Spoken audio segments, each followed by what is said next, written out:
Hello दोस्तों, स्वागत है आप सभी का। आज के इस कुंडली विश्लेषण के अंदर सबसे पहले इस लगन कुंडली को देखते हैं। तो इस लगन कुंडली के अंदर जो लगन की डिग्री आ रही है वो 19 डिग्री है और नक्षत्र हो रहे हैं हस्त। हस्त नक्षत्र होने की वजह से स्वामी होंगे चंद्रदेव खुद, और इस कुंडली में चंद्रमा का जो कनेक्शन है वो आ रहा है 11th हाउस से। तो कहीं ना कहीं दोस्तों के साथ जुड़ना, नेटवर्किंग, इन चीज़ों के अंदर व्यक्ति काफ़ी अच्छे माने जा सकते हैं। चंद्रमा अपने ही नक्षत्र में बैठे हैं, तो एक तरफ से हम ये कह सकते हैं कि व्यक्ति जो भी एक चीज़ करना चाहते हैं, उसे ठानते हैं, उसे करने की पूरी क्षमता यहाँ पे रखते हैं, क्योंकि चंद्रमा का प्रभाव सीधे सीधे अपने नक्षत्र से यानी स्ट्रांगली या तो फ्रेंड सर्कल 11th हाउस या फिर गेंस से कनेक्ट होता है।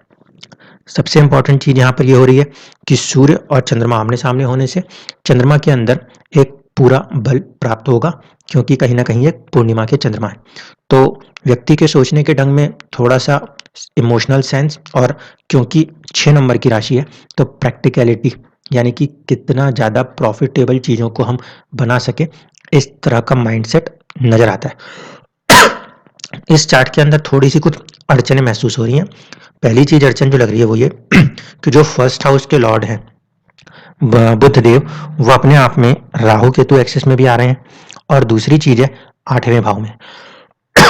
यहाँ पे इस चीज को देख के थोड़ा सा ऐसा लगता है कि हेल्थ के कुछ इश्यूज रहने की संभावनाएं बन सकती हैं, क्योंकि फर्स्ट हाउस लॉर्ड हो रहे हैं और साथ ही साथ 10th हाउस के लॉर्ड हो रहे हैं, जो कि मंगल की राशि में जाके बैठे।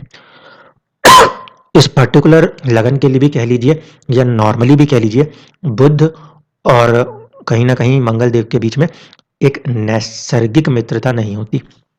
इस कुंडली में तात्कालिक मित्रता बस बन रही है, लेकिन इसके बावजूद भी फर्स्ट हाउस लॉर्ड का 8th में आना पहली चीज।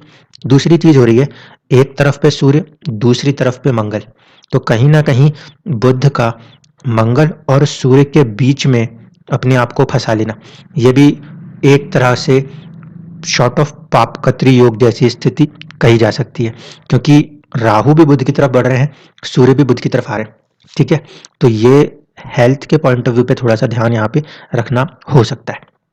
दूसरा फैक्टर जो है वो ये कि एक तरफ शनि बैठे हैं, एक तरफ राहु बैठे।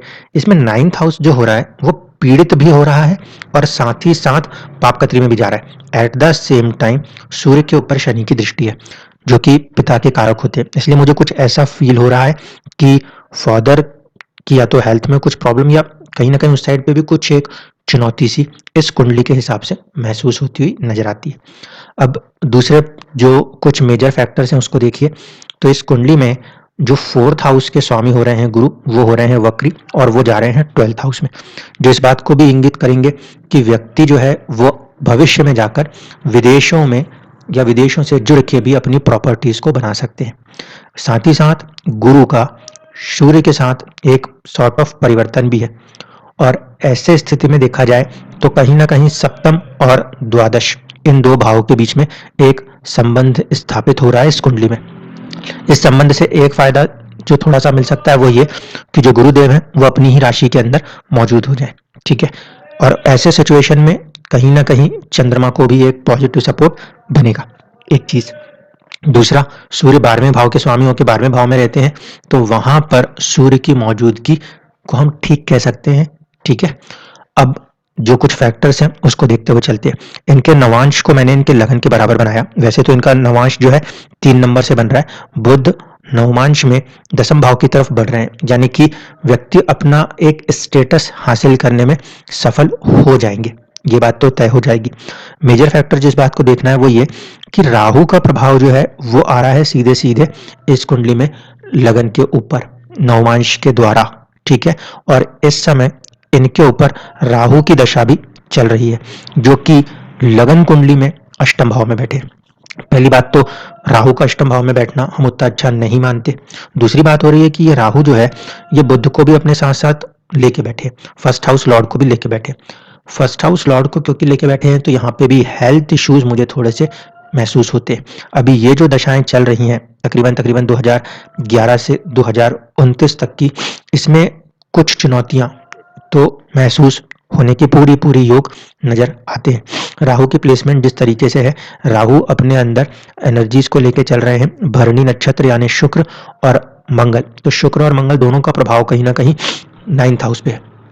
तो राहु की ये जो दशा है, इसका प्रभाव या तो पिताजी के ऊपर पड़ रहा है एक चीज, या व्यक्ति के भाग्य के ऊपर सीधा सीधा प्रभाव है। और दूसरी चीज है कि राहु कई बार विदेश जैसी चीजों को कनेक्ट करने की कोशिश करते हैं।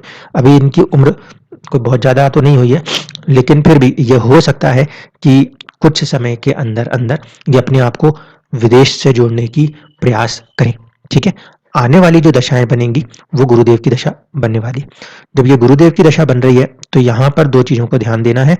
एक तो ये कि उन्नति और तरक्की के रास्ते खुलने की पूरी संभावनाओं को वो बनाएंगे, लेकिन वो बैठे हैं 12वें भाव में, इसलिए थोड़े से संघर्ष के साथ चीजें आगे चलेंगी। यहाँ पे हम देख रहे हैं भाग्य भाव के जो स्वामी बन रहे हैं वो हैं शुक्रदेव।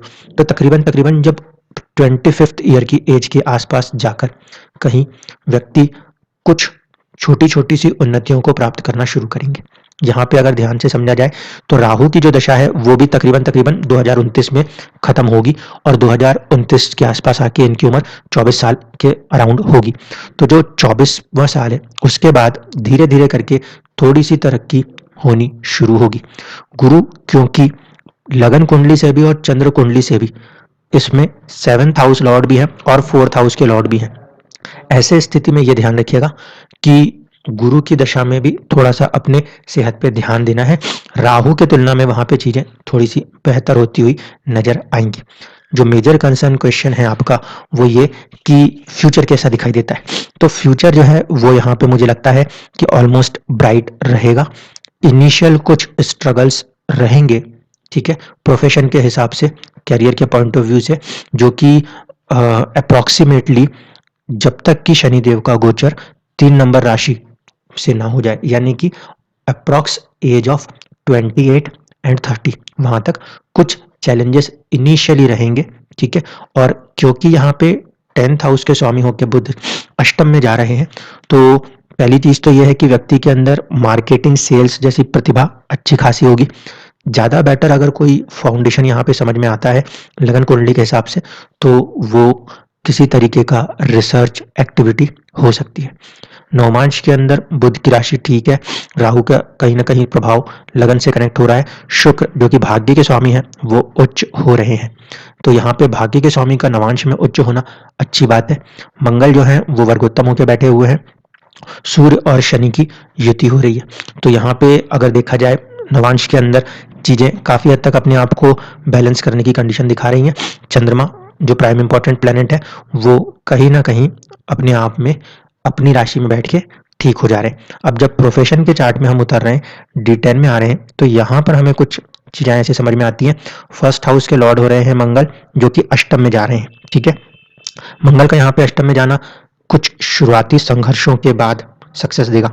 अष्टम भाव में ही सूर्य और बुध मौजूद है, तो हो सकता है कि भविष्य के अंदर कुछ ऐसी अपॉर्चुनिटीज क्रिएट हो जो या तो रिसर्च साइंटिस्ट बनाती हो, जहां तक संभावनाएं है अपने बर्थ प्लेस से दूर हटके ही चीजें होंगी, क्योंकि सीधे सीधे 4th हाउस के लॉर्ड का संबंध 12th से बन रहा है।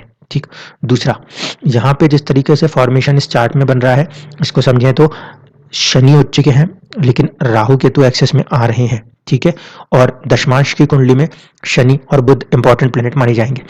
तो जो कर्म का कारक ग्रह है शनि, वो कहीं ना कहीं बलवान है, इसीलिए धीरे धीरे करके ही सही उन्नति प्राप्त होगी।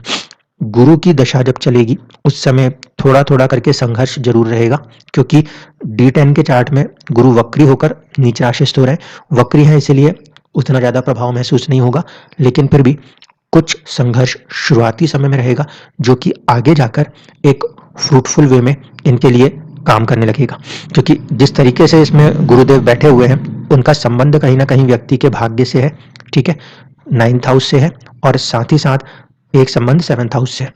तो ये हो सकता है कि जो लंबी यात्राएं वाले कुछ काम हैं, वैसा कुछ टूरिंग्स, ट्रैवलिंग्स और होटल इंडस्ट्रीज या फॉरेनर्स के साथ जो भी कनेक्ट होके होने वाले काम है, इसकी तरफ धीरे धीरे रुझान बढ़ता हुआ नजर आ सकता है गुरु की दशा के अंदर। इस समय मेजर कंसर्न जो मुझे लगता है वो यही है कि थोड़ा सा आपको इनके हेल्थ पे ध्यान देना चाहिए, क्योंकि इस कुंडली में बुध जो है वो षडबल में भी अपने आप को थोड़ा सा वीक दिखा रहा है। यहाँ पे बुध को बल देना एक इंपॉर्टेंट फैक्टर के रूप में माना जाएगा, क्योंकि जब तक बुध यहाँ पे बलवान नहीं होंगे तब तक चीजों को नॉर्मली बैलेंस करने में हमें चुनौती महसूस होगी। धन्यवाद।